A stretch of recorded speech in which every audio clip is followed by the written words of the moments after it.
Merci de rester fidèle au programme d'ITV. C'est parti pour cette édition du soir. Les titres. Le bureau de l'Assemblée nationale rejette la proposition de loi portant abrogation de la loi d'amnistie déposée par Thierno Alassane Sall. Les membres du bureau révèlent des manquements dans l'écriture du texte par de non-conformités budgétaires. La gendarmerie nationale s'engage à renforcer la sécurité des populations et de leurs biens. La sécurité de proximité sera de mise. La gendarmerie a fait d'ailleurs le bilan de ses activités de 2024. Le reportage du jour nous parle ce soir de la restauration de rues. Attention, danger, mais beaucoup de citoyens ne peuvent pas s'en passer. Voilà pour les titres. Le développement, c'est dans une poignée de secondes.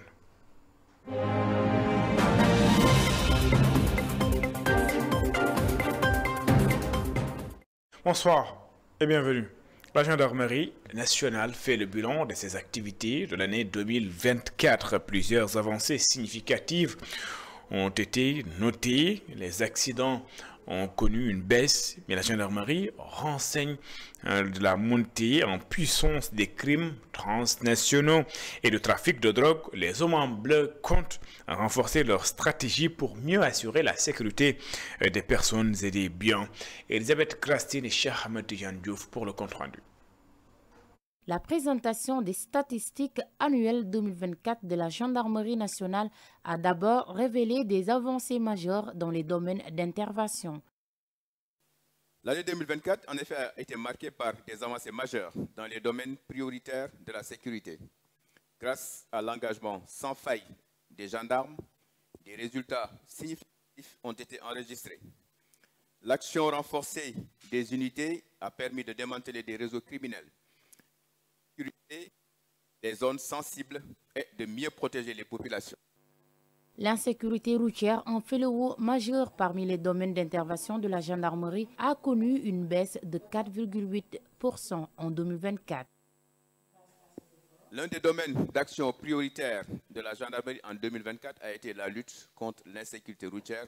Nous savons que la sécurité routière constitue un fléau majeur au Sénégal, avec des milliers d'accidents chaque année causant des pertes humaines et économiques considérables.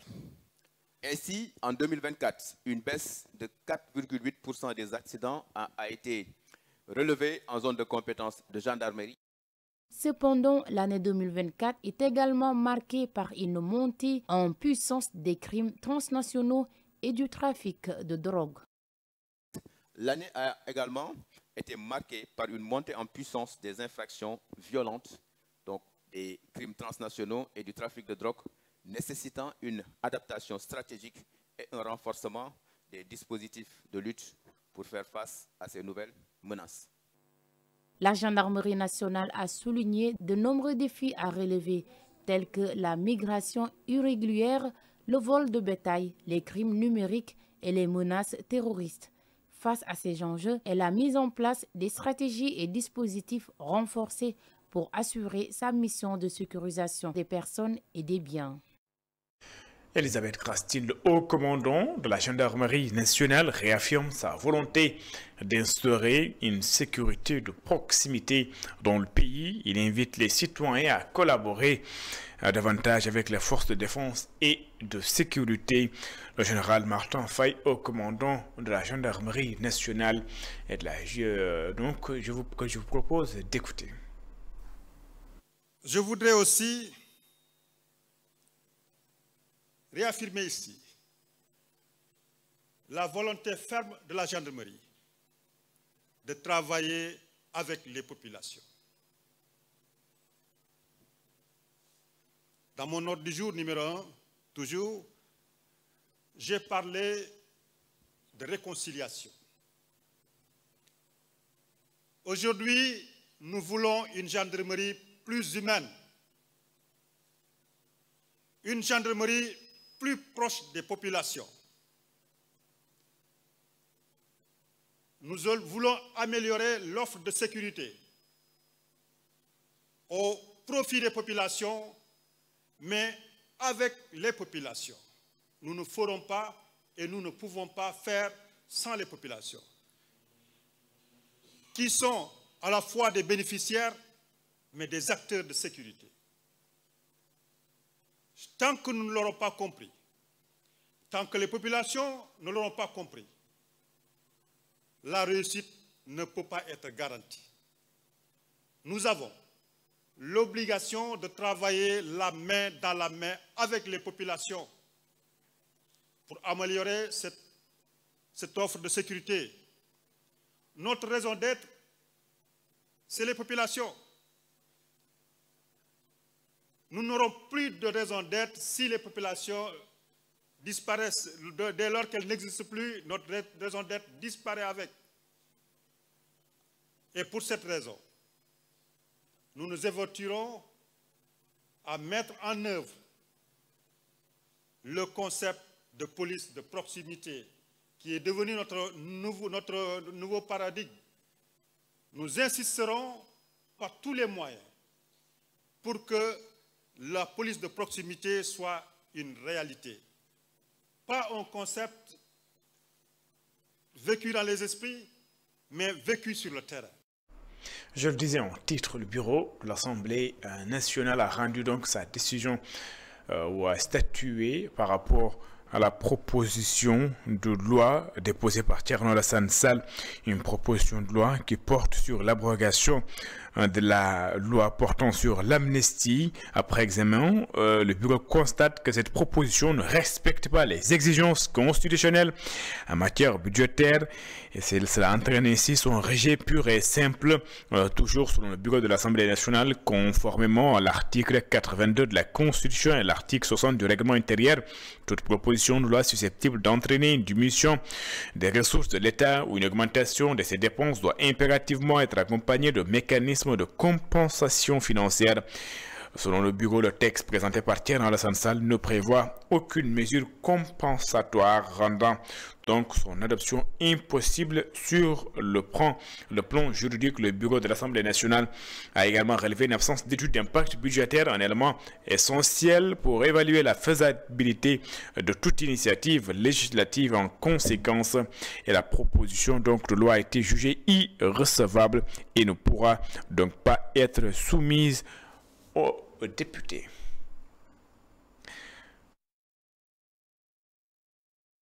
Civile a accueilli une délégation des députés membres de la commission de l'aménagement du territoire, de l'urbanisme, de l'habitat, des infrastructures et des transports de l'Assemblée nationale. Cette visite s'inscrit dans le cadre d'une démarche visant à renforcer le dialogue entre les acteurs de l'aviation civile et les parlementaires afin de promouvoir les enjeux et les défis du secteur. Je propose de suivre tour à tour les explications de Omar Sy, député à l'Assemblée nationale, et d'Aïda Seck Ndiaye. Elle est la directrice générale de l'Académie internationale des métiers de l'aviation civile. Ils sont ici au micro de Cheikh Ahmed Tidiane Diouf.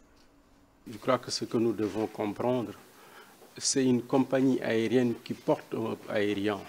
Donc le hub est adossé à notre compagnie nationale Air Sénégal. Nous, en tant que parlementaires, nous avons à la limite cette obligation de faire en sorte que cette compagnie, mais aussi tout l'environnement qui tourne autour de cette activité du transport aérien, que tous les acteurs soient renforcés, notamment cette école qui joue un rôle important, un pilier fondamental dans cette stratégie du hub aérien que nous voulons développer au Sénégal, mais aussi dans la sous-région, parce qu'il se positionne aussi sur l'espace j'allais dire, sous-régional.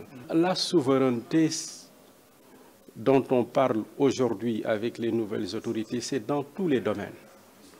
Aujourd'hui, on ne peut pas prétendre avoir une compagnie nationale et prétendre continuer à avoir des ressources, en tout cas des compétences qui nous viennent de l'extérieur. Le Sénégal a tous les moyens, a tous les atouts, de par sa position géographique, de par la qualité de ses ressources humaines, de développer une académie dans le secteur du transport aérien et faire en sorte, comme je l'ai dit, que cette école puisse représenter un grenier pour le Sénégal et pour la sous-région. Cette visite est symbolique et importante pour nous à plus d'un titre, parce que comme vous l'avez dit, c'était l'occasion pour nous de partager avec eux l'essence de notre mission et l'ambition que le Sénégal a avec la création de cette école, de mettre en place vraiment des éléments de compétitivité pour faire du Sénégal le premier hub aérien sous-régional. On a beaucoup parlé d'infrastructures, mais dans le cadre de cette ambition, le capital humain est vraiment un levier très important parce qu'il permet d'accompagner la sûreté et la sécurité, qui sont vraiment les enjeux essentiels du secteur du transport aérien. Et c'est dans ce sens que pour nous, avoir l'occasion de partager avec la représentation nationale cette feuille de route et ces ambitions que nous avons était un moment privilégié, parce que nous sommes sûrs qu'ils se feront les ambassadeurs, en tout cas les porte-voix de cette ambition, pour que le Sénégal puisse être au rendez-vous de cette ambition que nous avons d'ici 2050, d'être une plateforme aéroportuaire de référence en termes d'infrastructure, mais aussi en termes de capital humain. Nous avons vraiment été, j'ai presque envie de dire, agréablement surpris par l'engouement que la jeunesse sénégalaise a eu pour nos programmes de formation. Dans une première phase de déploiement, au-delà de ce qui se fait en termes de pilotage et de maintenance d'aéronefs au niveau de notre campus partenaire de l'école de l'armée de Thiès, aujourd'hui sur le campus de Dakar sur lequel nous sommes, nous offrons un portefeuille de programmes de formation professionnelle et dès l'ouverture, en tout cas dès la diffusion de cette information, nous avons vraiment été largement sollicités. Et aujourd'hui, une première promotion est en fin de formation pour pouvoir adresser les opportunités d'emploi dans les métiers du passage, du fret, parce que quand on dit hub aérien, on pense toujours passager, mais le trafic de marchandises est aussi un élément de résilience des aéroports.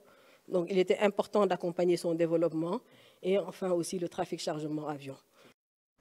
Le gouvernement et les syndicats des travailleurs vont se rencontrer demain, 27 février, pour dialoguer. Ce sera un point de départ pour une recherche donc, de consensus entre l'État du Sénégal et les centrales syndicales, selon le président du Haut Conseil du dialogue social, Mamadou Lamine Dianté, note que les rencontres plutôt antérieures sur des réponses attendues n'ont pas débouché sur des réponses attendues par les syndicalistes.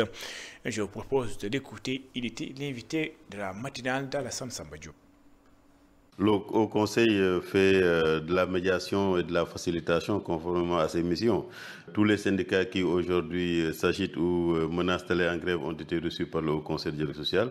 Et après cet entretien où nous avons recueilli leurs préoccupations, nous avons fait les diligences auprès des autorités et nous sommes efforcés pour qu'il y ait une rencontre entre les syndicats et les autorités. Et je crois que peut-être que les rencontres n'ont pas encore débouché sur les réponses attendues par les acteurs. C'est pourquoi donc nous continuons encore à entendre les syndicats encore continuent à apporter des protestations, mais je pense qu'on va vers une rencontre qui va peut-être être le point de départ pour aller vers la recherche de consensus et nous pensons qu'il faudrait que les uns et les autres attendent cette rencontre-là et souhaiter que cette rencontre puisse produire les fruits escomptés. Le mouvement Sek Ndour sans frontières invite les autorités à accorder une attention particulière à la commune de Diass. Selon ses membres, la localité manque de tout. Ils veulent également des poursuites judiciaires après la publication du rapport de la Cour des comptes. Voici Alioune Sek Ndour. Il est le président donc, du mouvement Sek Ndour sans frontières. Il est ici au micro de Mountaga Kane. dafay jaadu aussi ñu def benn panel boo xam ne dafay expliquer tolluwaayu dëkk bi ak. À Diass, nous avons beaucoup de problèmes. Figurez-vous qu'ici à Diass, il n'y a aucune route. Il n'y a que la route nationale qui traverse la commune. En plus, nous avons un problème d'eau dans tous les quartiers et même le problème de l'électricité. Alors que nous avons tout près l'aéroport international et le plus grand port de l'Afrique. Nous réjouissons du poste de député et celui de PCA que la communauté Safi n'a jamais eu depuis 50 ans. Mais nous appelons les nouvelles autorités à nous venir en aide. Diass a fermement soutenu le projet. La preuve du tumultueux Némékou Tour qui a été marqué par des incidents. Par ailleurs, le mouvement Sek Ndour est contre l'injustice. Ce n'est pas normal que 2 à 3 personnes s'accaparent des milliards qui peuvent construire des routes et d'autres infrastructures. C'est pourquoi nous pensons que tous ceux qui sont coupables doivent rembourser. Le Djoub Djoubal Djoubanti ne doit pas être un simple slogan. La loi doit s'appliquer dans toute sa rigueur. dañoo def nag su dul noonu dañoo jël alalu askan bi li ñëpp bokk kenn nit tëdd ci wala ñaari nit tëdd ci dañ ko war a gox yi. Le Conseil des éditeurs et diffuseurs de presse du Sénégal, CEDEPS, et l'Association des éditeurs et professionnels donc de la presse en ligne communiquent après donc la sortie ou l'annonce du ministère de la Communication, des Télécommunications qui a saisi donc le ministre de l'Intérieur pour activer la direction de la surveillance du territoire et la division spéciale de la cybercriminalité en vue d'une application de mesures de régulation qui criminalisent en fait l'activité de presse. CEDEPS appelle se disent scandalisés par les errements du ministère de tutelle qui viole selon eux l'allègement allègrement la Constitution et le Code de la presse par 2 fois selon ces organisations lors de la publication de la première liste des médias reconnus et de la seconde, la liste des médias conformes. Le processus selon eux a été entaché d'irrégularités, d'omissions, de failles techniques avouées par le ministère lui-même et il va ainsi donc de la deuxième liste effectivement définitive à CEDEPS et appelle s'interroge sur le pourquoi donc le retard donc de l'arrêté, la publication de l'arrêté ministériel. Les organisations patronales rappellent qu'elles ont toujours été préoccupées par la régulation et la professionnalisation du secteur. C'est d'ailleurs ce qui a guidé selon eux la coordination des associations de presse CEDEPS et appellent. Ils sont foncièrement convaincus que le Sénégal est un état de droit. Il compte se donner tous les moyens légaux pour freiner le ministre des Télécommunications qui selon eux est un éléphant dans un magasin de porcelaine. Ce sont les propos donc du CEDEPS et de l'appel. Le maire de Sandiara a lancé des travaux d'une maternité à Loulindia pour lutter contre la mortalité maternelle. Pour Alioune Ning, l'accès aux soins aux populations fait partie de ses priorités. Alioune Ning, maire de Sandiara, est au micro de Moutaga Kane et de Bamourouba. Nous sommes venus ici aujourd'hui à Loulindia pour lancer les travaux d'une maternité, du logement de l'ICP, mais aussi de la sage-femme. Nous le faisons parce que tout simplement nous pensons que pour améliorer la qualité de santé au niveau de Sandiara, il nous faut certes construire des postes de santé, des cases de santé, mais c'est aussi important d'améliorer les services qui sont offerts. Et nous pensons que la maternité est un service extrêmement important pour une population. Parce que c'est le lieu de vie, c'est le lieu où vous aurez demain les générations futures. Et ça aidera beaucoup les femmes pour diminuer la mortalité à l'accouchement, mais aussi donc la mortalité infantile. Donc pour nous, c'était extrêmement important. Et ce projet, nous l'avons réalisé grâce à l'appui de nos partenaires qui sont de la région d'Occitanie, notamment avec aussi des associations, Réponse au Sénégal, mais aussi AESO, qui est un groupe en fait de cliniques, Clinavenir, donc au niveau de la région d'Occitanie. Donc nous voulions très sincèrement les remercier pour ce geste. C'est un financement de 60 millions de francs CFA. Mais nous voulions aussi saluer et se féliciter aussi de la collaboration avec les services du ministère de la Santé pour leur franche collaboration qui nous ont permis en un temps record de régler tous les problèmes administratifs pour nous permettre aujourd'hui donc de lancer ces travaux. Assemblée générale annuelle des diocèses du Sénégal, Caritas invite à la résilience pour atteindre le développement humain. Cette année, la réflexion tourne autour du comment canaliser les forces du changement dans les directions compatibles, bien sûr, avec les grands défis que nous impose la situation actuelle. La rencontre a duré 3 jours et c'était en présence de Seydou Diatta. Chaque année, les 7 directions diocésaines des Caritas du Sénégal se retrouvent et engagent la réflexion autour des sujets qui concernent le développement humain. Kolda a été à l'honneur pour abriter cette édition 2025 sous le thème Caritas Sénégal, témoin de la joyeuse espérance du développement humain intégral. Un conclave qui se tient dans un contexte où l'espoir est devenu une denrée rare chez plus d'un. Dans ce monde assez troublé aujourd'hui où les gens désespèrent, sont inquiets, se posent beaucoup de questions, nous avons voulu dire que Caritas Sénégal est témoin de la joyeuse espérance du développement humain intégral, c'est-à-dire un développement qui couvre tous les aspects de l'homme. Dans un monde qui fait face aux défis sécuritaires, alimentaires, économiques, entre autres, le désespoir jette de plus en plus de jeunes sur les routes de l'aventure périlleuse en lieu et place de la résilience. Et c'est là que Caritas, justement, se veut résiliente, se veut vraiment courageuse pour tirer l'homme vers le haut, qui ne perd pas espoir. Parce que l'espoir peut être perdu. Il y a tant et tant d'espoir perdu, et ce qui entraîne la migration clandestine, ce qui entraîne beaucoup de choses. Mais quand c'est l'espérance, la dimension verticale, elle se tient de Dieu, elle se prend de Dieu. Il faudrait peut-être que la jeunesse redécouvre ces valeurs-là, se mettre debout dans l'espérance qui ne déçoit pas. Une démarche qui entre en droite ligne avec la vision des plus hautes autorités du pays et intègre parfaitement le nouveau parchemin vers le Sénégal souverain, juste et prospère. Caritas s'active dans plusieurs domaines, qui sont des domaines régaliens de l'État. À ce titre, je pense que c'était tout à fait normal que nous soyons là aux côtés de l'évêque pour marquer notre disponibilité, mais également témoigner justement des actions concrètes que Caritas est en train d'exécuter sur le terrain au profit des populations. C'est très important pour pouvoir répondre au mieux à cette nouvelle volonté des pouvoirs publics qui est la souveraineté alimentaire. Alors Caritas se veut au carrefour justement de l'histoire de l'homme, de la condition humaine. Dans sa dimension horizontale, elle œuvre aux côtés de l'État pour la promotion de l'homme. Toutes les questions qui sous-tendent le développement humain adossées aux valeurs culturelles et spirituelles ont été passées en revue.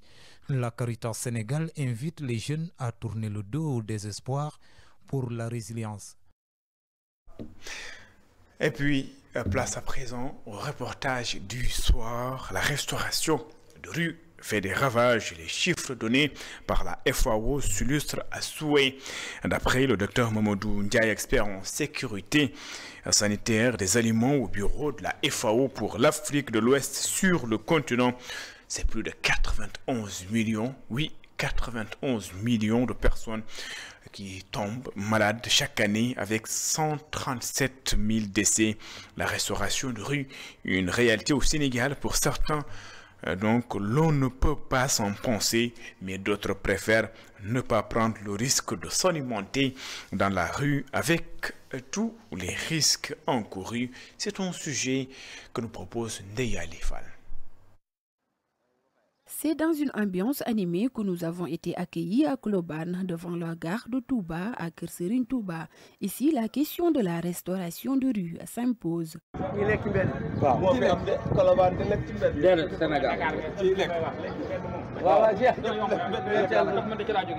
Pourtant, derrière cette popularité se cachent des risques sanitaires non négligeables. Manque d'hygiène, conditions de conservation douteuses, pollution urbaine.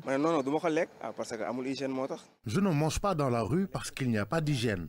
Il vaut mieux manger chez soi que de consommer des repas dont on ignore les conditions de préparation. On ne sait pas qui nous vend la nourriture et le manque d'hygiène est évident dans certains endroits. Cet homme qui a déjà pris son petit déjeuner dans la rue affirme qu'il ne rate jamais l'occasion de manger dans ces restaurants de fortune. Je mange dans la rue, mais pas dans n'importe quel restaurant. Parfois, j'en vois certains, mais je préfère ne pas y aller. Un vendeur de nourriture doit être propre pour donner envie aux clients. Ce n'est pas vraiment mon choix de manger dans la rue, mais je n'ai pas d'alternative, car je ne vis pas ici. Je suis venu pour travailler. Et quand on n'a pas assez d'argent, on est souvent obligé de se tourner vers les gargotes.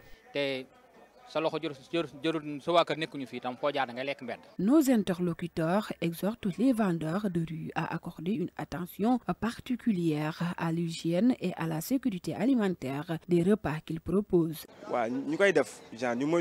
Ceux qui mangent dans la rue doivent être très prudents car ils risquent de contracter des maladies. J'appelle également les vendeurs à mieux contrôler la qualité de leurs produits et à veiller à l'hygiène de leur stand. Pour certains consommateurs, la restauration de rue demeure une option incontournable, accessible à toutes les bourses, rapide et savoureuse. Elle permet de se nourrir sans contrainte de temps ni de budget. En revanche, d'autres s'en méfient du fait du manque d'hygiène observé dans certaines gargotes. Les amoureux donc de la restauration de rue sont avertis. C'est la fin de cette édition. Merci de l'avoir suivi. Excellente suite de programmes sur les antennes d'ITV. Je vous retrouve juste après le journal pour un entretien spécial avec Moustapha Diakhaté, ancien député, ancien membre de l'Alliance pour la République, ancien également président du groupe parlementaire Benno Bokk Yakaar. Au revoir.